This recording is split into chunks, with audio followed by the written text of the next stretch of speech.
This is a short video on the basis of digestion created by the Bio 11 class at Ihsan Academy.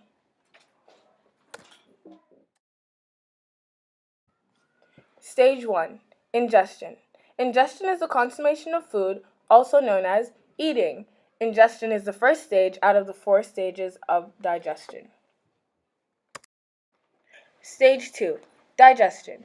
Digestion is the second stage. During digestion, the food is broken down into smaller particles that the body can consume. The organs involved in this process are the stomach, the small and large intestine, the pancreas, and the gallbladder.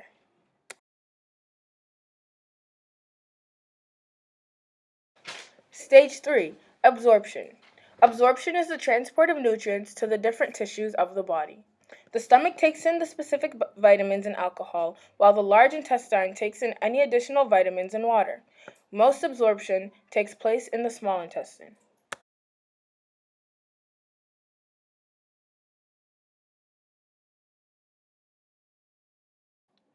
Stage 4. Egestion. Egestion is the last stage of digestion. Materials not used by the body are removed by the large intestine. Egestion is the excretion of only solid waste. The alimentary canal. The alimentary canal is the long tube in the body through which food passes after it is eaten. Food is chewed into a bolus beginning with the mouth. The amylase enzymes that are in the saliva break down starches to smaller chain carbohydrates called Amylase dextrins. enzymes. Alpha amylase, beta amylase. Amylase is present in the saliva of humans and some other mammals, where it begins the chemical process of digestion. In the digestive system of humans and many other mammals, an alpha amylase called ptyalin is produced by the salivary glands, whereas pancreatic amylase is secreted by the pancreas into the small intestine.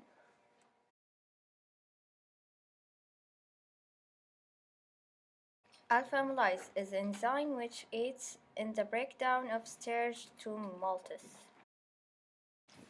Peristalsis. Peristalsis is a series of wave-like muscle contractions that moves food to different processing stations in the digestive tract. The process of peristalsis begins in the esophagus when a bolus of food is swallowed. The contractions are involuntary. Peristalsis will move food from your esophagus to your stomach, even if you stand on your head. Reverse peristalsis is what happens when you vomit.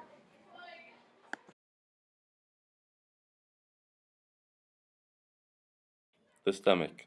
The stomach is the organ that is responsible for storing food and initially digesting proteins.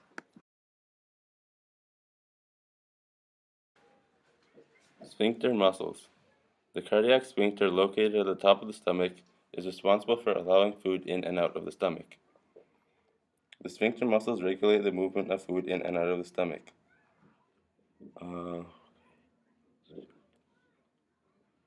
At the bottom of the stomach, the pyloric valve, also known as the pyloric sphincter, allows food and stomach acids to the small intestines.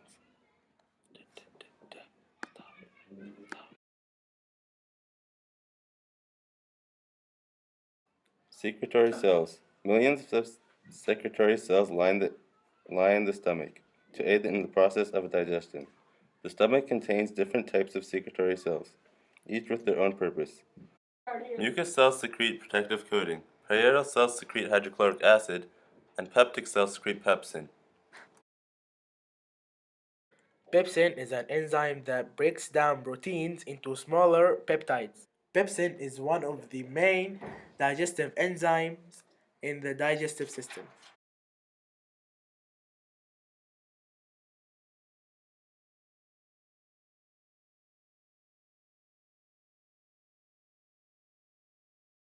Pepsin is also stored in an inactive form called pepsinogen, which is basically moves through the cell membrane and mucous lining in the stomach.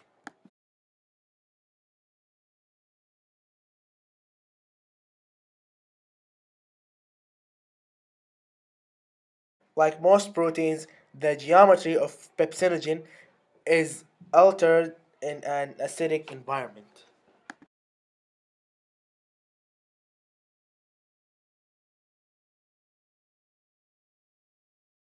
Pepsin cannot dissolve the cell since it cannot penetrate the mucus lining, but it's capable of breaking down proteins.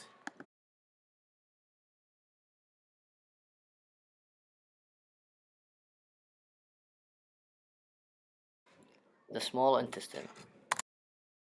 The main function of the small intestine is absorption of nutrients and minerals from food. The small intestine is actually longer than the large intestine, measuring up to 7 meters in length. The small intestine is only 2.5 centimeters in diameter. The secretions are: secretion is a hormone that stimulates pancreating and bile secretions. Enterokinase is any enzyme, often small intestine.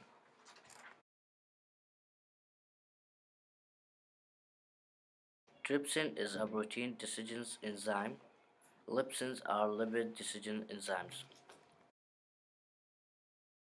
Eripsins are enzymes that complete protein digestion by converting small chain peptones to amino acids. This concludes our video. Thank you for watching!